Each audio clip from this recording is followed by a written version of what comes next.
Hello everyone. Welcome to our another video in the series on mastering data structures and algorithms. Today we'll be talking about deletions from the linked list case number 3. So let's begin.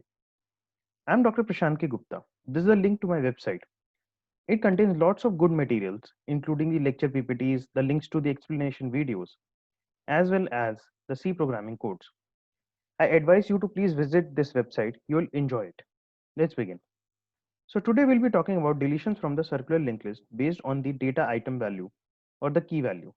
So therefore, we are given the value of the data item that needs to be deleted from the linked list. We start from the first node of the linked list and keep on searching till the time we find the exact position where the deletion needs to be performed. Now, it may be the case either the list is unsorted or list is sorted. When the list is unsorted, we have to traverse through the linked list and reach the last node.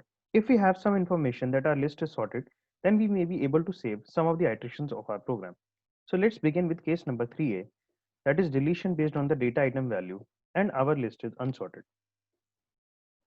This is the program code. We have called our procedure cdelete data u, that is deletion based on the data value when the list is unsorted and our linked list is of the type circular. Now we have our usual pointers, that is start, previous, temp, data, etc. Now we initially check if the start value is null, so therefore we print that list is empty and no deletion is possible. Else if data equals to start info, then the value that we are looking for deletion is in the first node itself. Therefore we call the cdelete beginning procedure. That procedure I have discussed in few videos back. Please have a look on it. If none of these two cases are true, so therefore the control jumps to the else part, where we initialize the value of previous and temp. Previous points to the first node and temp points to the second node in the first iteration. Now we check if temps info is not equal to data and temps link is not equal to start. This is condition 1 to check whether we have found the data value or not. And this condition temps link not equal to start checks whether we have reached the last node or not. Now as you can clearly see, in case of single linked list, this condition was temps link not equal to null. So over here, this is the difference. We track the last node with this condition, that is temps link is not equal to start. Till the time these two conditions are true, so we set previous equals to temp and temp is incremented to point to the next node with this command, that is temp equals to temp link. Now when we exit out of this loop, either we would have found the data value based on condition 1 or we would have reached the last node based on the condition 2. So therefore we check if temps info is not equal to data. That is, even after reaching the last node, we haven't found the data value.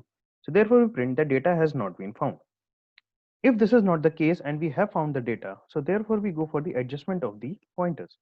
So we set previous link equals to temps link and we free the memory allocated to the temp.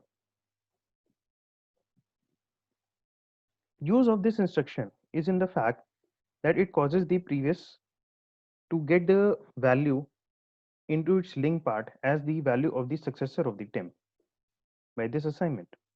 Let's see with an example.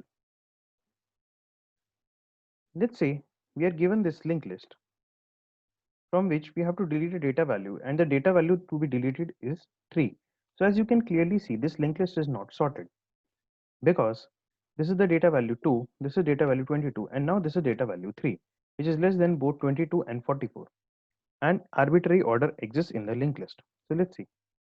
Now clearly start is not null, so therefore this instruction will not be printed. Now we check the data value, which is 3, is it equal to starts info or not? And as you can clearly see, it is not equal to the starts info. Therefore, this procedure will also not be called. Now the control jumps to the else part. Now we set previous equal to start, that is the address of the first node, and temp is set to the start link, that is the address of the second node. Now we check if temps info is not equal to data and temps link is not equal to start. Now please be aware this is not equal to condition. Temps info, which is 22 over here, and data value, which is 3, both of them are not equal, so this not equal to condition is satisfied.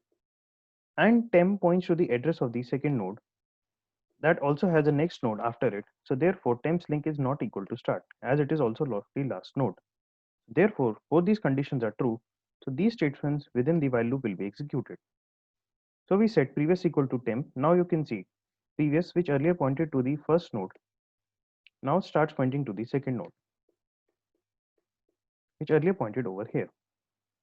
And then we increment temp. Now temp points to the third node. Now we again check if temps info is not equal to data and temps link is not equal to start. Now temps info, which is 3, and this is equal to the data. So therefore this not equal to condition is violated. And this being a logical, even though the second condition is true. However, this is a logical AND of these two conditions. So therefore, these statements will not be executed. Now we exit out of the loop and we check if temps info is not equal to data. Again, this is the condition is not equal to. However, the condition is equal to temps info is equal to the data. So therefore, we will not print this statement. The control jumps to the else part. And after jumping to the else part, we set previous link equals to the temp link. So now you can see previous currently points over here. Now setting the previous link as the value of the temps link, it causes this node with the data value 3 to be removed from the linked list in a way that its address is lost from its node previous occurring to it. Now you can see earlier which was this link over here, now it is broken, and 22 now directly points to the node with value 44. And then we free the temp, that is we free up the memory allocated to the temp. This is the C program for the same.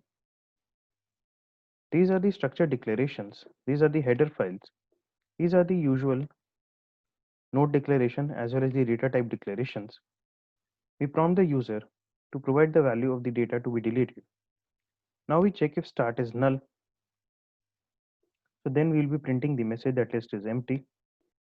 If data value is equal to the start info, that is deletion needs to perform from the first node. So we call the cdelete beginning procedure. Else the control jumps into the else part where we set the value of previous and temp. Then we perform the checks into the while loop, and based on the condition, we increment the previous as well as the temp. Now when you exit out of the while loop, you check in the if condition if temps info is not equal to the data. If that is not the case, so we simply print the data has not been found. Else the control jumps over here. We set previous link equals to the temp link and free up the memory allocated to the temp. Thank you all for watching this video, and don't forget to subscribe to our channel. More and more good videos are coming up soon. Thank you.